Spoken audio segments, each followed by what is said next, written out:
اعوذ باللہ من الشیطان اللعین الرجیم بسم اللہ الرحمن الرحیم۔ عزیز ناظرین سلام علیکم جمیعاً ورحمۃ اللہ وبرکاتہ۔ میں صادق کمانی ایک بار پھر آپ کی خدمت میں حاضر ہوا ہوں اپنا پروگرام لے کر، جس کا نام ہے ولز اینڈ انہیریٹنس، وصیت اور میراث۔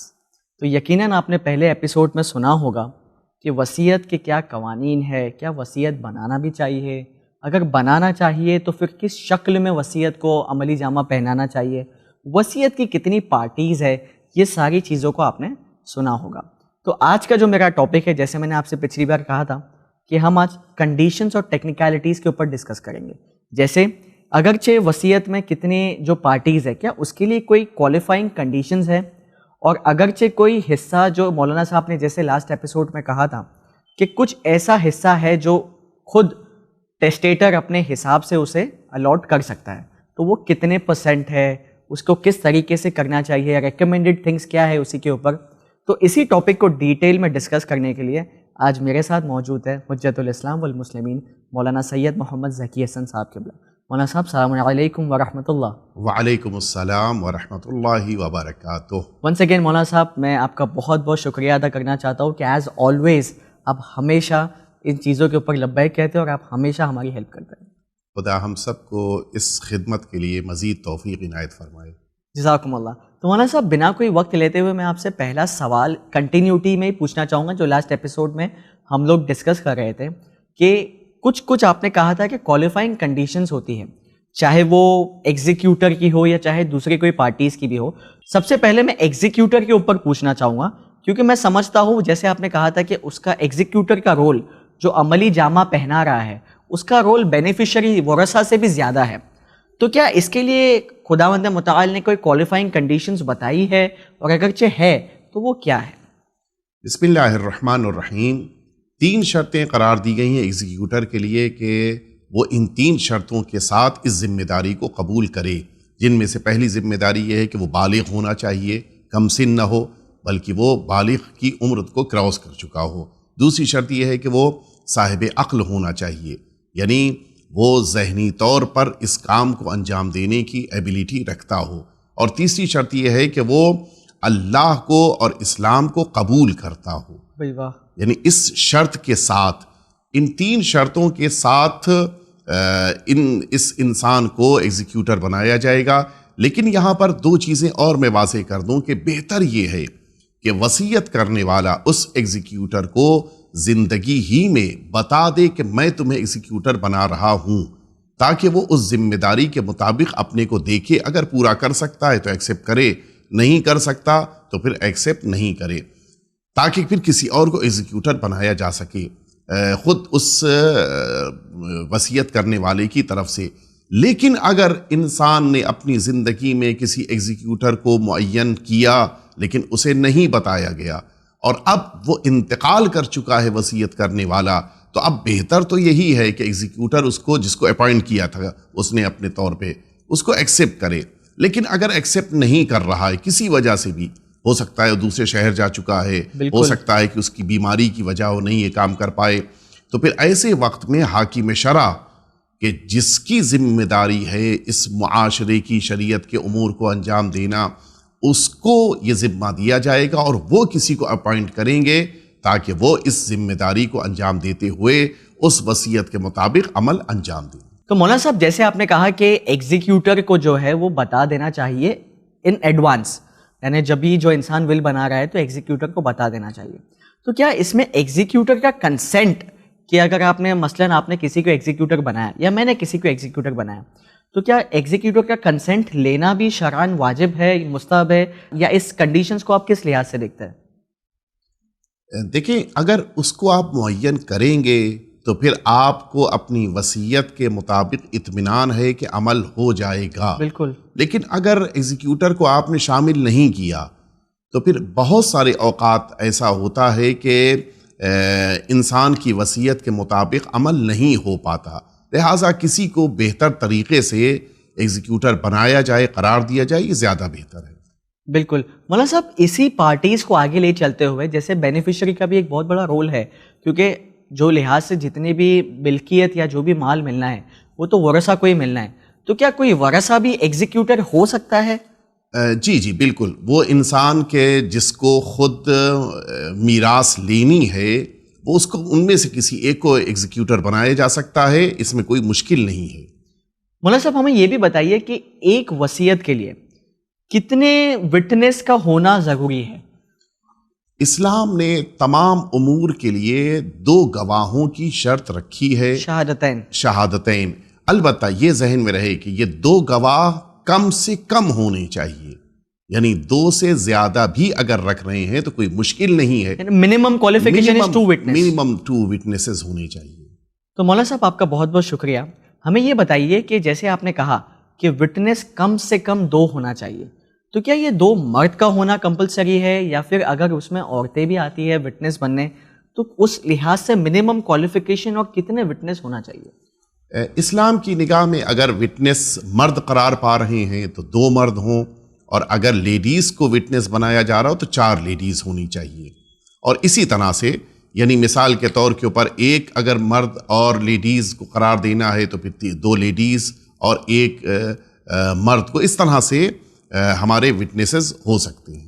تو مولانا صاحب آپ کا بہت بہت شکریہ۔ جیسے آپ نے کہا کہ لیڈیز اگرچہ ہے تو وہ 4 ہونی چاہیے، اگرچہ مرد ہے تو کم سے کم 2 ہونا چاہیے، یا 1 مرد اور 2 عورتیں بھی ایک ساتھ میں ہو سکتی ہے۔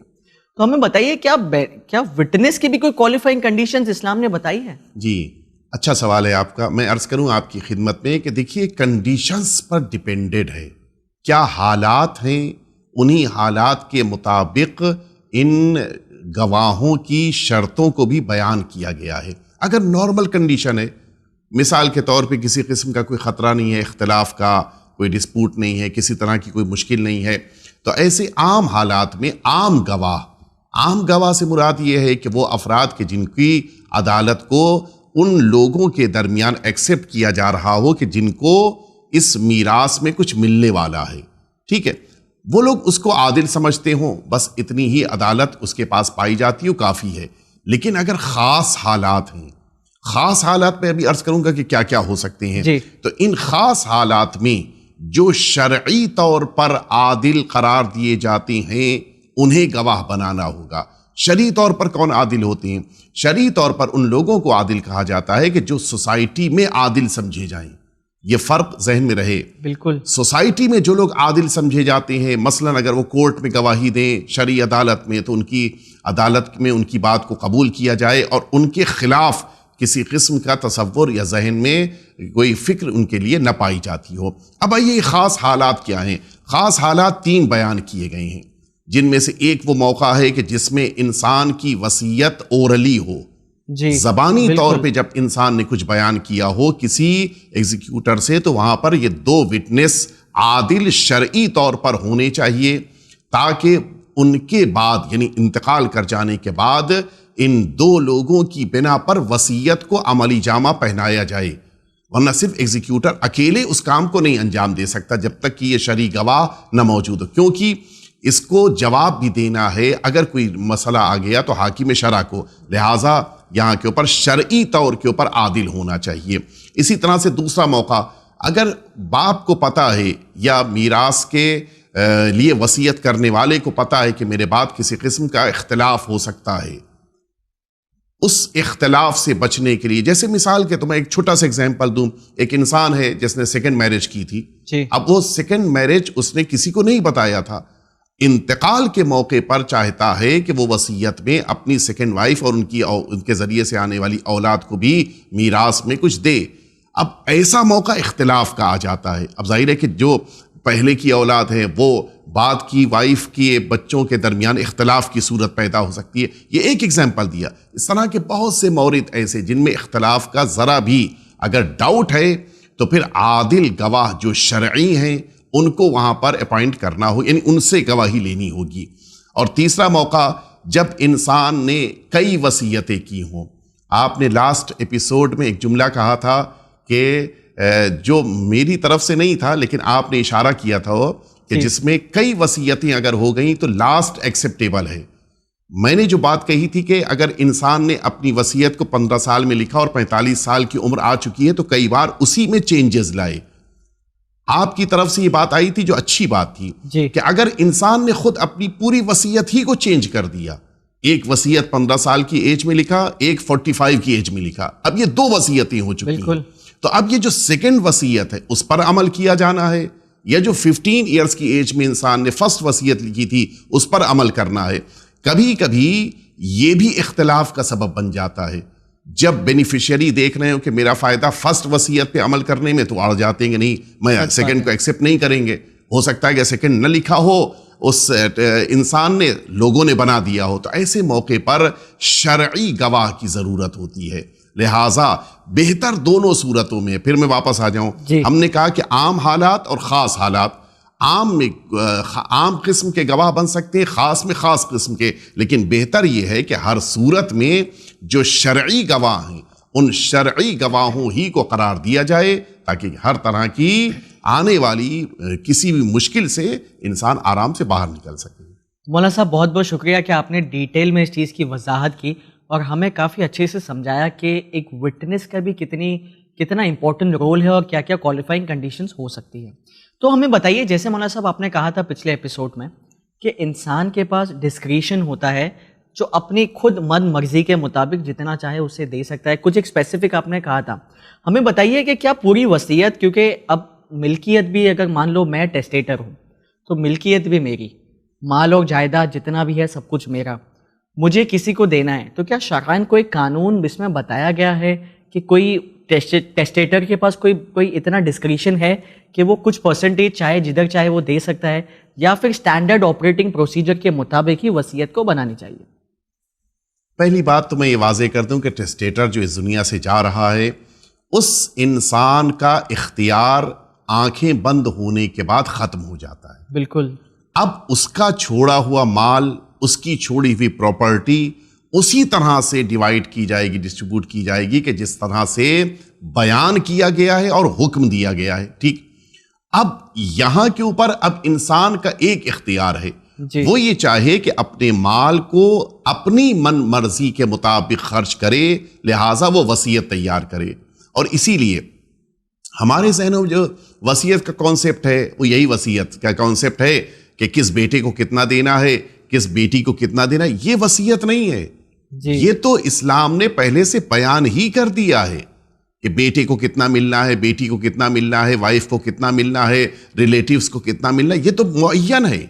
جو اصل وصیت ہے وہ اسی کے لیے ہے کہ جو ایک پارٹ اسلام نے انسان کو پرمیشن دی ہے کہ اس کے لیے انسان وصیت کرے، تو پھر اس کی من مرضی کے مطابق اس کے انتقال کے بعد اس پر عمل کیا جائے. یہ جو ایک پارٹ ہے وہ 1/3 اسلام نے پرمیشن دی ہے. انسان 33% جی 33% تقریباً، کہ جو انسان کے کل مال کا 33% ہوگا. یہاں پر یہ بات بھی میں واضح کر دوں کہ یہ خود انسان کے لیے معین کرنا ضروری نہیں ہے. مثلا انسان کو اگر نہیں پتا ہے کہ میری پراپرٹی 1 لاکھ ہے یا 1 کروڑ ہے، وہ جتنی بھی وصیت کر رہا ہے کہ مثلا یہ کام ابھی آئے کی بات کہ کہاں کہاں کے اوپر یہ 1/3 کے لیے وصیت کر سکتا ہے، وہ 1/3 کے لیے وصیت کر دی. اس نے 1/3 معین نہیں کیا. اس نے مثلا کہا کہ کچھ پیسہ یہاں دیا جائے، کچھ پیسہ وہاں دیا جائے، کچھ پیسہ اس چیریٹی میں یوز کیا جائے، کچھ پیسہ آرفین میں دیا جائے. یہ سارے پیسے، ان ساری چیزوں کو لا کر 1/3 کے اندر قرار دیا جائے گا. اچھا، یعنی اب 1/3 اس کی وصیت کے مطابق ان چیریٹیز میں یوز کیا جائے گا، اور اگر 1/3 سے آگے جا رہی ہے بات، پھر بھی 1/3 کے اندر ہی اس کو لانا ہوگا. یہ 2/3 جو ہے وہ اس کی اولاد کے درمیان جو اسلام کا حکم ہے اس کے مطابق تقسیم کر دیا جائے گا. مولانا صاحب میں آپ سے ایک اور ٹیکنیکلٹیز کے ریلیٹڈ ایک کویشچن پوچھنا چاہتا ہوں کہ جیسے آپ نے کہا اسے جو بھی کرنا ہے وہ 1/3 میں ہی کرے گا. جی اور اگرچہ کوئی زیادہ اماؤنٹ بھی ہے تو اسے 1/3 میں ہی لانا ہوگا. جی تو کیا 34% بھی انسان اگر چاہے تو نہیں کر سکتا کہ 33.33 پہ ہی اسٹک کرنا ہوگا؟ بالکل انسان کر سکتا ہے. وہ 33 کو 50 بھی بنا سکتا ہے. لیکن ایک شرط ہے اس میں، یہ جب 33 سے اوپر 33 وہ پوائنٹ جتنا بھی ہو رہا ہے 33.33% جتنا بھی اوپر جائے گا اس کے اوپر تبھی اس جگہ پر اس کو خرچ کیا جائے گا کہ جب یہ بینیفیشریز جتنے ہیں وہ سب اس پر راضی ہوں. مثلا اس کے 2 بیٹے ہیں، وہ دونوں راضی ہیں کہ ٹھیک ہے میرے ڈیڈی نے کہہ دیا، ان کی کہی ہوئی بات کے مطابق سارے مال کا 50% چیریٹی میں یوز کر دیا ہے، کوئی مشکل نہیں ہے. اب جو بچے گا 50% وہ ان بیٹوں کے درمیان ڈیوائڈ کر دیا جائے گا. لیکن اگر بینیفیشریز راضی نہیں ہیں یا کچھ راضی ہیں کچھ راضی نہیں ہیں تو وہ کچھ راضی نہیں، ان کا تو مسئلہ بعد میں آئے گا. اگر یہ راضی نہیں ہے سب کے سب تو پھر سمٹ کے آ جائے گا 33% کے اوپر، 1/3 کے اوپر. 1/3 چیریٹی میں یوز ہو جائے جہاں کے لیے اس نے بیان کیا ہے، بقیہ 2/3 جو ہے وہ اولاد میں تقسیم ہو جائے گا. مولانا صاحب کیا کوئی ایسی شرائط یا کوئی ایسی کنڈیشنز ہوتی ہے جب اس لحاظ سے انسان 33% سے زیادہ بھی وہ کر سکتا ہے اور وہ مانی جائے گی؟ بہت سی صورتیں ایسی ہوتی ہیں کہ جہاں کے اوپر انسان کی زندگی میں اس قسم سے وصیتیں آتی ہیں کہ جہاں پر اولاد یا وارث راضی ہو جائیں. جیسے مثال کے طور کے اوپر ایک بہت اہم کام ہو رہا تھا اس فیملی میں، اور وہ کام اس بات پر منحصر ہے کہ اس میں زیادہ پیسہ یوز کیا جائے. ساری اولاد بھی راضی ہے جن کو میراث لینی ہے، جو بینیفیشری ہے، تو اب اس میں باپ کے کہے کے مطابق عمل کیا جائے، اس میں کوئی مشکل نہیں ہے. لیکن اگر اولاد راضی نہیں ہے تو اب یہاں پہ میں کلیئر کر دوں، اگر مثلا 2 بیٹے ہیں، 2 بیٹوں میں سے ایک بیٹا کہہ رہا ہے کہ ٹھیک ہے میرے ڈیڈی نے کہہ دیا تو اب یہ 50% ان کی طرف سے چیریٹی میں یوز ہو جائے. سیکنڈ کہہ رہا ہے کہ نہیں، مجھے میری میراث پوری چاہیے. تو اب اس میں کیا جائے گا؟ اب جو یہ 33% سے زیادہ ادھر جا رہے ہیں ہم، یعنی 2/3 میں 1/3 ایک بیٹے کو دے دیا جائے جو راضی نہیں ہے. یہ جو 2/3 کے درمیان ایک 1/3 اور بچا، جی، اس میں سے دے دیا جائے جو بیٹا راضی ہے کہ باپ کی میراث میں سے وہ پیسہ 1/3 سے زیادہ ان کی چیریٹی میں یوز ہو جائے، میری میراث میں سے کم کر دیا. یعنی یہ کہہ سکتے ہیں کہ اگر بینیفیشری راضی ہے، اگر ایک راضی نہیں ہے تو اسے تو اپنا حصہ مل کے اسے الگ کر دیا جائے. لیکن اگر جو راضی ہے تو اس کے حصے میں سے جتنا وہ راضی ہے وہ کنٹریبیوٹ کر سکتا ہے. تو مولانا صاحب آپ کا بہت بہت شکریہ. مجھے آپ یہ چیز بھی بتائیے کہ اب تک تو ہم نے بات کی 2/3 کے اوپر اور جتنا بھی ڈسکریشن ہے، کیا کوئی اسلام نے اگر کوئی بھی مسئلہ آتا ہے یا کوئی بھی اسلام نے کوئی ریکمنڈیشنز دیتے ہیں تو یہ ہمیشہ دیکھا گیا کہ وہ ایک کمپلیٹ ریکمنڈیشن ہوتا ہے؟ تو کیا اس لحاظ سے کئی ایسے شریعت میں موجود ہے کہ جہاں پر یہ بھی بتایا گیا ہو کہ آپ 33% میں 33.33% میں آپ کیا کیا اخراجات یا کیا کیا وصیت کر سکتے ہیں؟ دیکھیں، ایک بات تو یہاں پر میں واضح کر دوں کہ وہ تمام چیزیں، جن تمام چیزوں کو اسلام پسند کرتا ہے، ان تمام چیزوں میں سے کسی کا بھی انتخاب کرتے ہوئے یہ انسان وصیت کر سکتا ہے کہ یہ 1/3 میں سے استعمال کیا جائے. جی، البتہ کچھ ایسے پوائنٹس ہیں کہ جن کی طرف اشارہ کر دینے میں فائدہ اس لیے ہے کہ انسان کے ذہن متوجہ ہو جائیں، ورنہ اکثر چیزیں تو اس کے ذہن میں ہیں. مثلا کامن چیزیں میں عرض کروں کہ جو معمولاً ذہنوں میں ہیں، جیسے مثلا انسان وصیت کر سکتا ہے وصیت میں کہ میرے پیسے سے کسی کو زیارت پر بھیج دینا. وصیت کر سکتا ہے کہ میرے پیسے میں سے، یہ میں کامن چیز بتا رہا ہوں، ابھی وہ آ رہا ہوں کہ جو اسلام کی طرف سے بہتر ہیں. مثلا یہ انسان وصیت کر سکتا ہے کہ میرے لیے مثلا ہر مسجد میں ایک مجلس کرا دی جائے، میرے لیے اطعام کرا دیے، بہت فضیلت ہے، میرے لیے مثلا بہت سے مومنین کو کھانا کھلا دیا جائے، مثلا میرے لیے کچھ لوگوں سے قرآن پڑھوا دیا جائے. اس طرح کی بہت سی چیزیں. لیکن جو چیزیں ریکمنڈیڈ ہیں اسلام میں ان کی طرف آپ کو لے کے آؤں، جن میں سب سے پہلی چیز کہ جس پہ تھوڑی سی توجہ ہمیں دینی چاہیے، وہ ہمارے جو شرعی واجبات ہیں، ان شرعی واجبات کو ادا کرنے کے لیے انسان کو کچھ ذمہ داریاں تو اولاد کے اوپر قرار دے دی ہیں اسلام نے، ان کی بنا پر اس کی بنا پر انسان بچ گیا. جیسے مثلا انسان کی نماز قضا ہوئی تو اب یہ بڑے بیٹے پر واجب ہے. انسان کے روزے رہ گئے تو ان کے لیے کیا کرنا ہے، یہ بڑے بیٹے کی ذمہ داری ہے. ٹھیک، لیکن کبھی کبھی انسان کو یہ محسوس ہوتا ہے کہ اگر میں اپنے مال سے کچھ پیسہ نہ قرار دوں تو پھر نتیجہ یہ ہوگا کہ میری نمازیں رہ جائیں گی. تو اب بہترین صورت یہی ہے کہ انسان اپنے 1/3 کے مال کو استعمال کرتے ہوئے یہ وصیت کر کے جائے کہ میرے مال میں سے کچھ پیسہ دیا جائے تاکہ میری اتنے دن کی نماز پڑھ لی جائے، واجبات مکمل ہو جائے. میرے روزے ہیں، ان کے لیے مجھے کیا کرنا ہے اس کے مطابق میں عمل کر لوں. متوجہ ہیں؟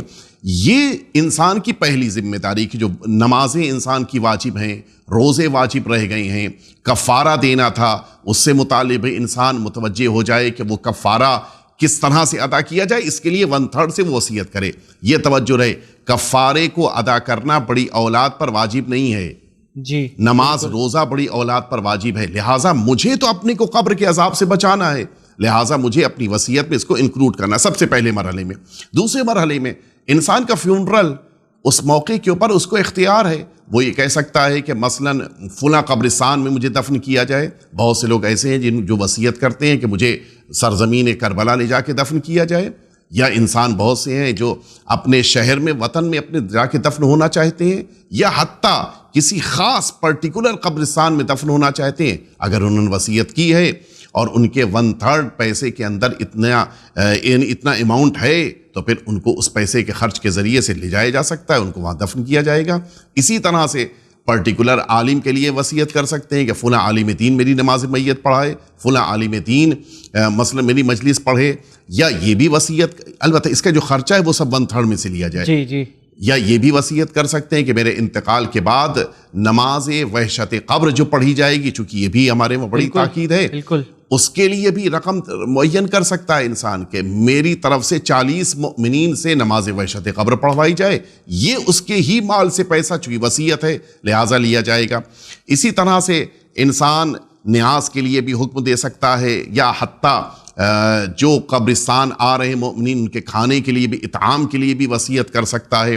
اسی طرح سے انسان اور بھی بہت سی, اب یہ تیسرے مرحلے میں آ رہا ہوں میں, بہت سی ایسی چیریٹیز ہیں کہ جن کو اسلام پسند کرتا ہے, ان ساری چیریٹیز کے لیے انسان وصیت میں کہہ سکتا ہے اور پھر اس کے مطابق عمل ہوگا. مثلا انسان وصیت کر سکتا ہے, اسلام جو پسند کرتا ہے یتیموں پہ پیسہ خرچ کیا جائے, میرا پیسہ بیوہ پہ خرچ کیا جائے, یا اتنی مقدار مثلا 100 پیڑ میری طرف سے کہیں پہ لگوائے جائیں. یہ اسلام بھی بہت اس کو پسند کرتا ہے. بالکل اسلام اس طرح سے نیچر کے کاموں کو بہت پسند کرتا ہے. انسان اس کے لیے بھی وصیت کر سکتا ہے.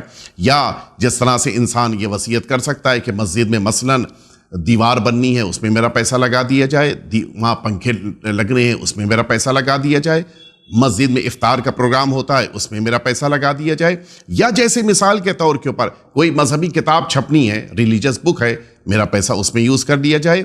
اس طرح کے سارے وہ نیک کام کہ جنہیں اسلام ایکسیپٹ کرتا ہے, یہ شرط ہے, ان کے ساتھ اگر یہ وصیت کر رہا ہے تو یہ پیسہ اس کا 1/3 میں سے یوز کیا جائے گا.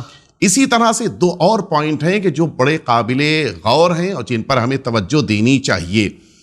آپ نے یہ سنا ہوگا اور یہ آپ نے اگر مطالعہ کیا ہے تو دیکھا بھی ہوگا کہ بہت سے ایسے کلوز ریلیٹیو ہیں کہ جنہیں میراث میں کچھ وجہوں سے وہ پیسہ نہیں مل پاتا جو ان کے ریلیٹیو کا ہے.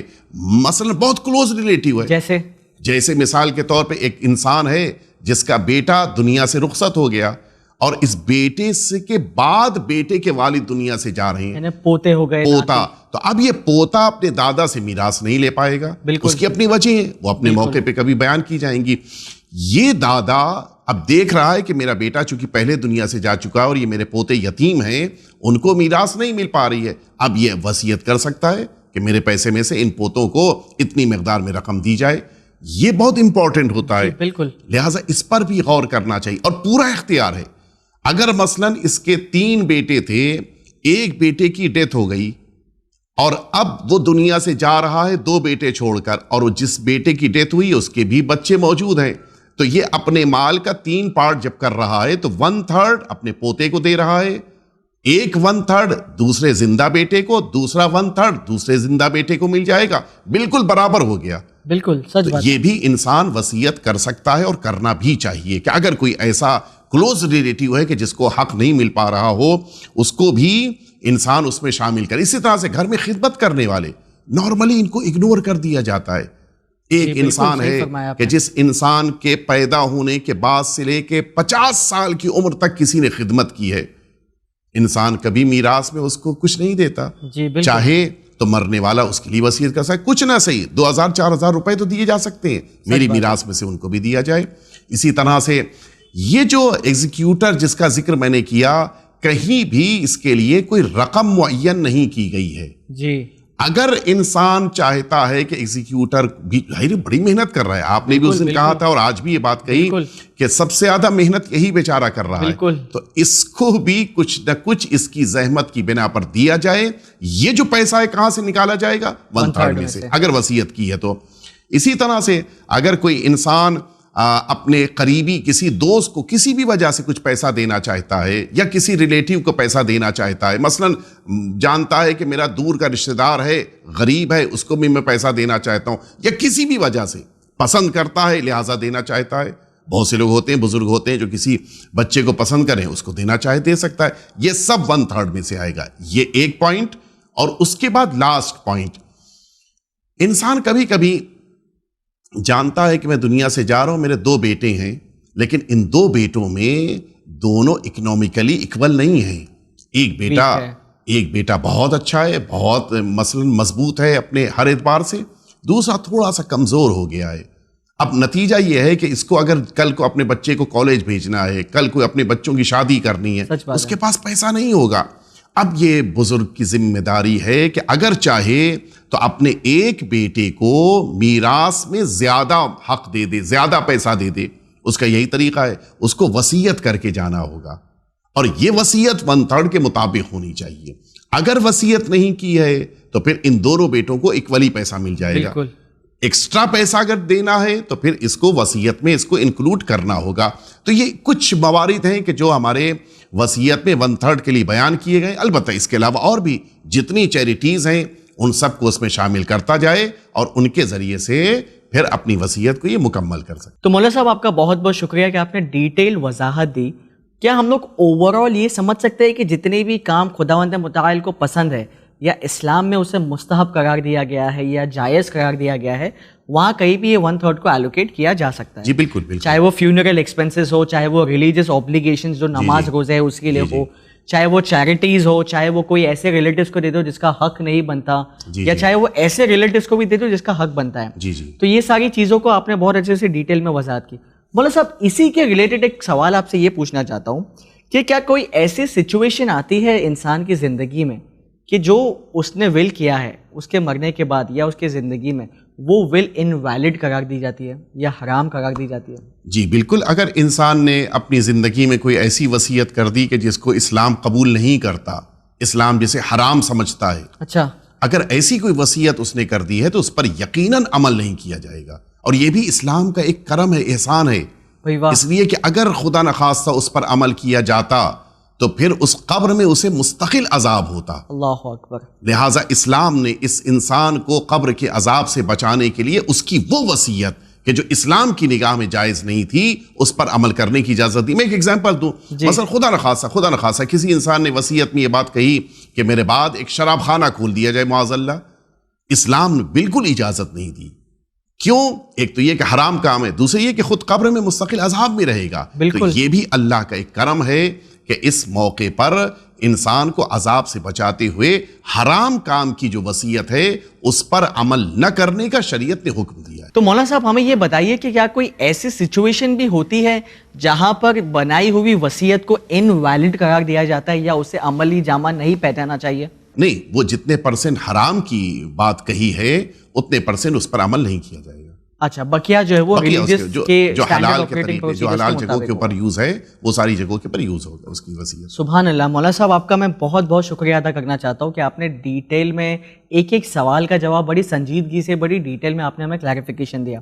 کیونکہ وقت اجازت نہیں دیتا کہ ایسی ٹاپکس کو ہم لوگ اور ڈسکس کیا جائے, تو نہ چاہتے ہوئے بھی آج کا یہ ایپیسوڈ ہمیں اینڈ کرنا ہوگا. لیکن جب اگلے ایپیسوڈ میں ہماری ملاقات ہوگی تو آپ یقین رکھیے گا کہ ہم لوگ انشاءاللہ اس ٹاپک کے اوپر بات کریں گے کہ وصیت میں کیا کیا کانٹینٹ ہونا چاہیے. اب تک تو ہم نے بائیفرکیشن تھوڑا بہت سمجھا کہ بائیفرکیشن کس لحاظ سے ہوتا ہے, کہاں پہ کتنا کیا ہو سکتا ہے. کیا وصیت کے لیے ایک ٹیمپلیٹ بھی ہے, یا کیا وصیت کچھ اس طریقے سے ہونا چاہیے جس میں کانٹینٹ ہو کچھ, کہ بس ایسے ہی آپ نے لکھ دیا ایک پیپر اور پین پہ 1 2 3 4 اور آپ نے ختم کر دیا؟ تو اسی چیز کو ڈیٹیل میں اسلام کے کیا ریکمنڈیشنز ہیں اسی چیز کو ہم لوگ انشاءاللہ نیکسٹ ایپیسوڈ میں ڈسکس کریں گے. تو جب تک, جیسے میں نے آپ سے پچھلی بار بھی کہا تھا, آج بھی آپ کو متوجہ کر دوں کہ اگرچہ آپ کو کوئی سوالات ہو اس ٹاپک سے ریلیٹڈ تو دیے ہوئے اسکرین کے اوپر ای میل آئی ڈی آپ کو جو مینشن کیا گیا ہے وہاں پر آپ اپنے سوالوں کو ای میل کر سکتے ہیں. اگرچہ یہ سیریز میں یہ سوالوں کو کور نہیں کیا گیا تو انشاءاللہ آخری 2 ایپیسوڈ صرف آپ کے سوالات کے لیے ہوگے, جہاں پر آپ کا نام نہیں مینشن کیا جائے گا اور صرف وہ سوالوں کو ایک ہولسٹک اپروچ کے طریقے سے اس کا جواب مولانا صاحب دیں گے. تو میں صادق کمانی آج آپ سے لیتا ہوں اجازت, انشاءاللہ پھر ملاقات ہوگی. تب تک کے لیے دیکھتے رہیے چینل ون. ہمارے سوشل میڈیا اکاؤنٹس کو فالو کرنا نہیں بھولیے گا.